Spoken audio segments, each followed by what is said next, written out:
Well, it's quite a story.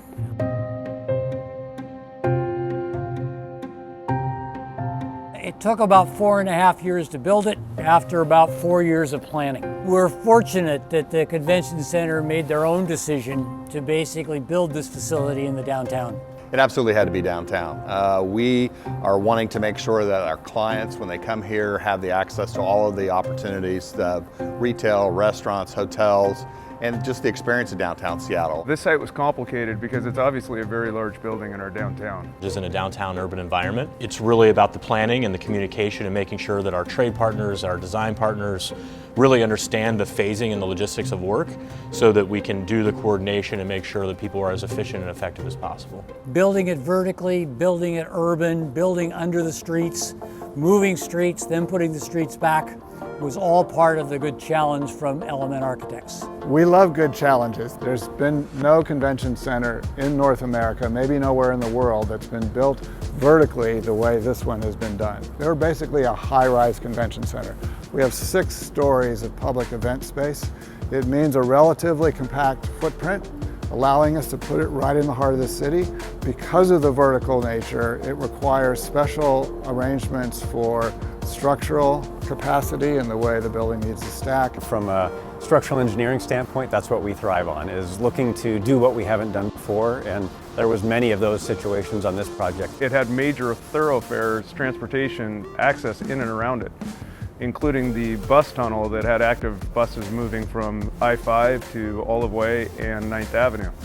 As part of our construction, we had to accommodate those buses for almost a year until the light rail ultimately took over the bus tunnel. We had to maintain Olive Way throughout the duration of construction. We had to build under Terry and then put those streets back in place. Many people don't know that as you drive down Olive Way now, you actually drive through or over the convention center's loading dock. It took a lot of perseverance to get here. It took a lot of partners. We ran many scenarios with the project team on what it would be like to pause this project and what it would cost. Very fortunate that we didn't have to do that. Everybody took a big gulp and said, you know what, we really need to finish this. Getting the funding that we needed, the approvals that we needed made a ton of sense.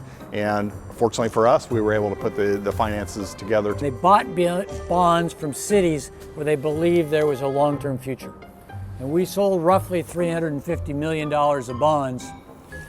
And in that case, it was 9 times oversubscribed. So again, it's about although Seattle is having a small problem, people have a long-term confidence in what Seattle can do.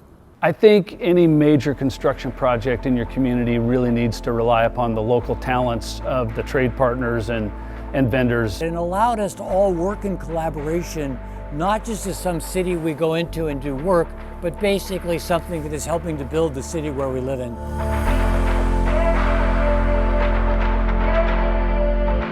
We had established a goal of $80 million for women and minority-owned businesses to participate in the development of the project, and we were able to reach $150 million. And that million-hour mark was important not just for this project, but for our community going forward and having craft workers that can continue to build this city and our communities. It gives so many people the opportunity to develop into this careers that otherwise might have been closed to them. Our priority zip code hiring program was really important to us, making sure that we're getting as many people as we can from disadvantaged zip codes within our community and showing that we can get them on a project like this. They can have a living wage and they can really make a great career in the construction industry.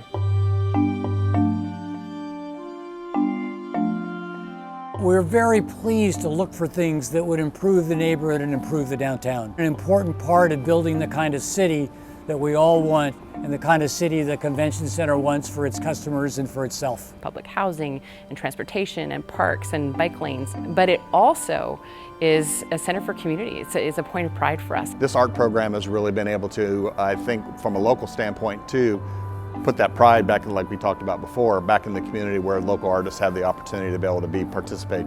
After years of fighting to see Salish work, in our hometown, it was very rewarding to know that I was going to be part of this, to be part of not only Salish work getting here, but the first welcome figure to stand in downtown Seattle.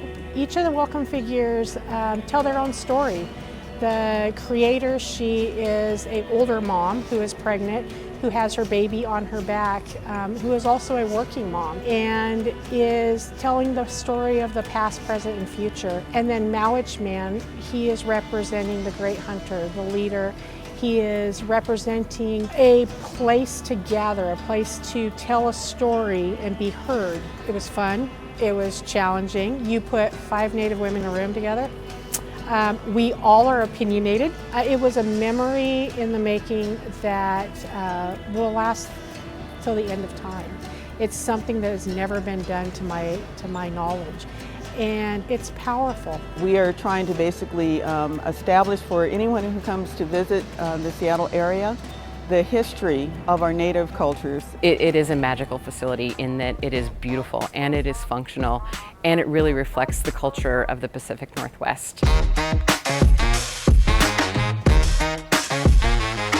Delegates don't just come here for a convention. They come here and they eat at restaurants, and they buy things to take home, and they extend their stays to sightsee, and they go to the theater, and they do all of those things as well. So it's important for our local economy from the convention side, but the economic impact goes far beyond what conventions actually spend just in the building. I think what it really sets in motion the ability to bring people back on the streets. Retail and restaurant spaces, public art all around the street level, all of that designed to engage people who are part of this Seattle community. The philosophy being that if we can make a place that feels compelling and attractive and connected to the life of people who live here, people visiting the convention will also appreciate it. This building within this industry will set the bar for buildings going forward, and people are going to want to come see that. You walk past this and you know it's something grand, and it's something that is going to say that we as Seattleites are here to stay. It's a point of pride for us, and something for us all to celebrate and be excited about. This is probably the story of the year, or the story of the next 3 to 5 years in terms of creating more economic vitality in downtown Seattle. I've seen it, the ups and the downs and the in-betweens, and we're on our way back. What I really also hope is that other people will learn from what we did here, so that other large projects in downtown Seattle will copy some of those ideas or invent their own, but build upon that concept which builds a better downtown. All these people that rallied together to build a great asset in our own hometown. I'm very proud of all that.